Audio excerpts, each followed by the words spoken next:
आज हम क्रिया के बारे में जानेंगे, क्रिया और उसके भेद के बारे में।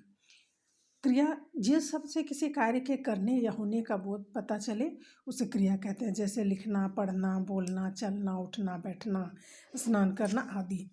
क्रिया के दो प्रकार होते हैं या क्रिया के दो भेद होते हैं। एक कर्म के आधार पर क्रिया भेद होता है और एक प्रयोग या बनावट या संरचना के आधार पर क्रिया का भेद होता है।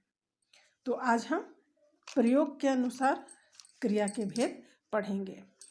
उससे पहले एक ध्यान देने योग्य बात है कि जैसा कि हम जानते हैं, सहायक क्रिया जो है वो मुख्य क्रिया के साथ प्रयुक्त होकर वाक्य के अर्थ को पूर्ण एवं स्पष्ट करती है। ये उदाहरण आपको आगे समझ में आ जाएगा आगे के उदाहरणों में। जैसे वे हंसते हैं, हम घर जाते हैं। इसमें हंसना क्रिया है और ये मुख्य क्रिया है और ये सहायक क्रिया है।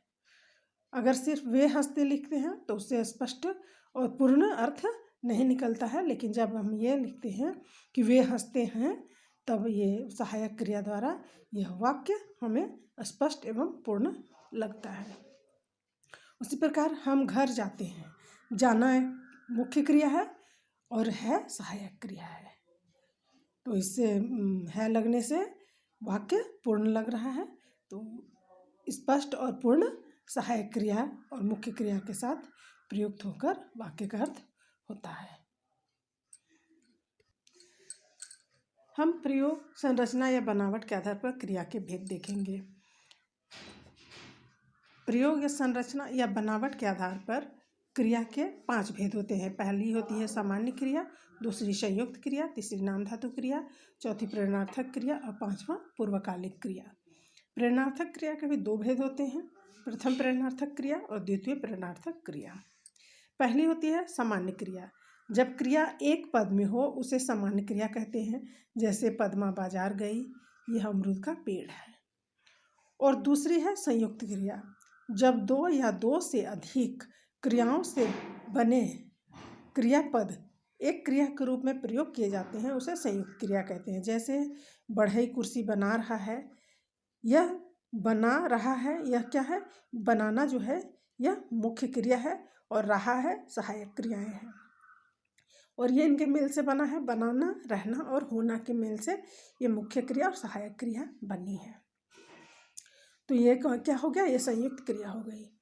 अब दूसरा है रूपम, नाच रही है। नाचना मुख्य क्रिया है, रही है सहायक क्रिया है, जो कि नाचना, रहना और होना से मिलकर बनी है।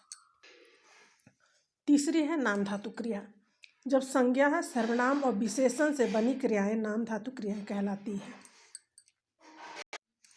जैसे किराएदार ने मकान मालिक का घर हथिया लिया, मैंने अपनी कमीज रंगवाई। तो ये हथियाना और रंगवाना ये क्या हुए? नाम धातु क्रियाएं हैं जो कि संज्ञा से या सर्वनाम से बनती है, संज्ञा से बनी है। संज्ञा से नाम धातु क्रियाएं कैसे बनती हैं? जैसे संज्ञा है रंग, हाथ और टक्कर, तो इससे नाम धातु क्रिया होगी रंग से रंगवाना, हाथ से हथियाना, टक्कर से टकराना। उसी प्रकार सर्वनाम से नाम धातु क्रिया कैसे होगी? सर्वनाम क्या है? अपना, अपना से अपनाना। विशेषण से नाम धातु क्रिया बनती है गरम से गरमाना या साठ से सठियाना। इसी प्रकार चौथा प्रकार है इसका प्रेरणार्थक क्रिया। जब कर्ता स्वयं कार्य न करके किसी अन्य को काम करने के लिए प्रेरित करता है तो ऐसे वाक्य में प्रयुक्त क्रिया प्रेरणार्थक क्रिया कहलाती है। जैसे माँ धोबी से कपड़े धुलवाती है, प्रिया तोते को अमरूद खिलाती है। यानी धुलवाती और खिलाती जो शब्द है वह प्रेरणार्थक क्रिया है। प्रेरणार्थक क्रिया के भी 2 प्रकार होते हैं, प्रथम प्रेरणार्थक क्रिया और दूसरा होता है द्वितीय प्रेरणार्थक क्रिया। इस क्रिया में क्रिया के साथ आ जोड़ दिया जाता है। जैसे उदाहरण के तौर पे देखें, पढ़ जोड़ आ पढ़ाया, लिख जोड़ आ लिखाया, सौ जोड़ आ सुलाया। और दूसरी जो द्वितीय प्रेरणार्थक क्रिया है, इस क्रिया के साथ वाह जोड़ दिया जाता है। जैसे वाह पढ़ जोड़वा पढ़वाया, लिख जोड़वा लिखवाया, बन जोड़वा बनवाया। इसे हम निम्न तालिका द्वारा स्पष्ट रूप से समझ सकते हैं। सामान्य क्रिया प्रथम प्रेरणार्थक क्रिया, द्वितीय प्रेरणार्थक क्रिया। सामान्य क्रिया है दौड़ना, बैठना, बनाना और प्रथम प्रेरणार्थक है दौड़ाना, बिठाना और बनाना।